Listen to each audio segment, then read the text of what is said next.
alaikum. Welcome to my YouTube channel. Today I will tell you about the history taking. And the history taking, firstly, what is history taking? So history taking is the investigation or interview about the disease by the patient. Patient से हम interview लेते हैं, ये questions पूछते हैं जो कि हमें डायग्नोसिस की तरफ ले जाती है.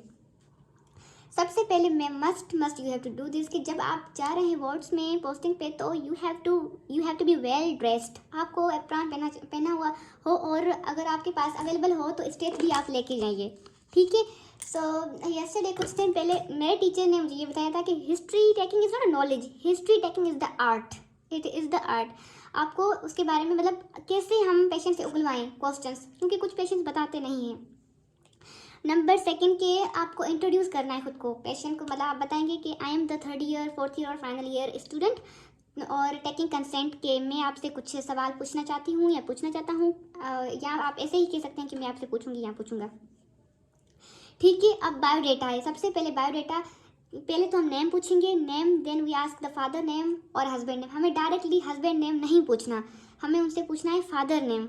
अगर वो मैरिड होगी, अगर फीमेल है तो मैरिड होगी, वो बताएगी कि मैरिड हूँ तो हस्बैंड नेम बताएगी. ओके. सो ये फादर या हस्बैंड नेम पूछने का मकसद क्या है, ये कि अगर फीमेल जो है, अगर वार्ड में 2 नाम के फीमेल या मेल जो भी प्रेजेंट हो तो उसको डिफ्रेंशिएट करने के लिए. और मैरिड जो है ना, अगर हस्बैंड नेम बताएगी तो वो कुछ जो है ना मैरिड में डिजीज़ होती है लाइक दैट.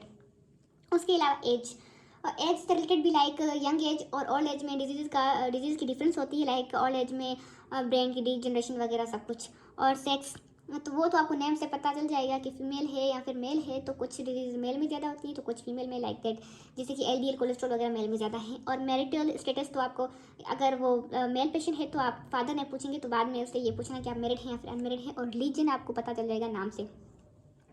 ऑक्यूपेशन पूछेंगे तो वो बताएंगे कि क्या वो लेबर है या लैंडलॉर्ड है, तो आपको उसके मतलब कि फाइनेंशियली आपको पता चल जाएगा कि कैसे. और आपको इन्वायरमेंट का भी पता चल जाएगा कि अगर वो पुअर फैमिली से बिलोंग करता है, मेल न्यूट्रिशन है, ETC वगैरह.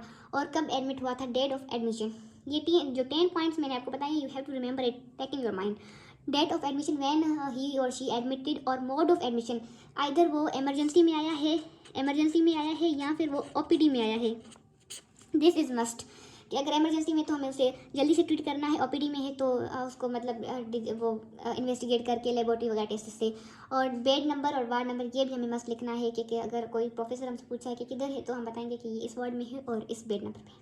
लेकिन ये तो मैंने आपको बताया है कि 10 पॉइंट्स हैं आपको जो पूछने हैं. लेकिन दिस इज़ नॉट वे कि आपको अगर कोई किसी को आप प्रेजेंट कर रहे हैं तो लाइक नॉट लाइक दैट आप पॉइंट्स में बताएंगे. यू हैव टू से लाइक इन अ पैराग्राफ. आपको एक स्टेटमेंट बतानी है.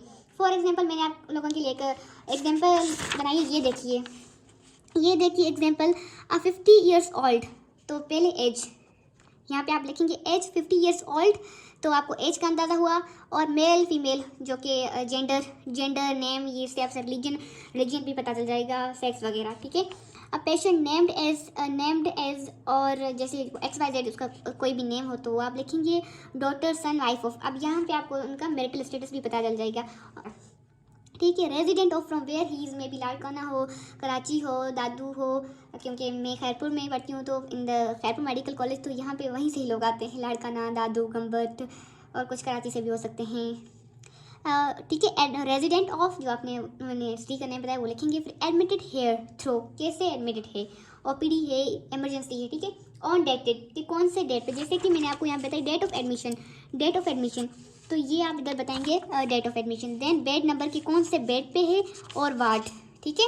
ये जो है ना मैंने एग्जाम्पल ली है बायोडेटा की. Then the next step is the presenting complain is the why patient came, कि पेशेंट क्यों आया है, विथ विच कंप्लेन, उसको क्या मसला है. तो सबसे पहले हम पेशेंट से पूछेंगे कि आप क्यों आए हैं, कौन सी तकलीफ के साथ आए हैं. ठीक है. पेशेंट के साथ हमें उसकी लैंग्वेज में बात करनी है विच ही और शी बिलोंग्स टू. ओके. और नो मेडिकल टर्मिनोलॉजी, हमें मेडिकल टर्मिनोलॉजी इस्तेमाल नहीं करनी. फॉर एग्जाम्पल अगर कोई पेशेंट है जिसको कफ है, सो उसको हम कहते हैं हेमोप्राइसिस, तो हमें डायरेक्टली हेमोप्राइसिस नहीं लिखनी प्रेजेंटिंग कंप्लेंट में. हम ये लिखेंगे कफ, ब्लड इन द कफ. ठीक है. ऐसे लिखना है, मेडिकल टर्मिनोलॉजी इस्तेमाल नहीं करनी.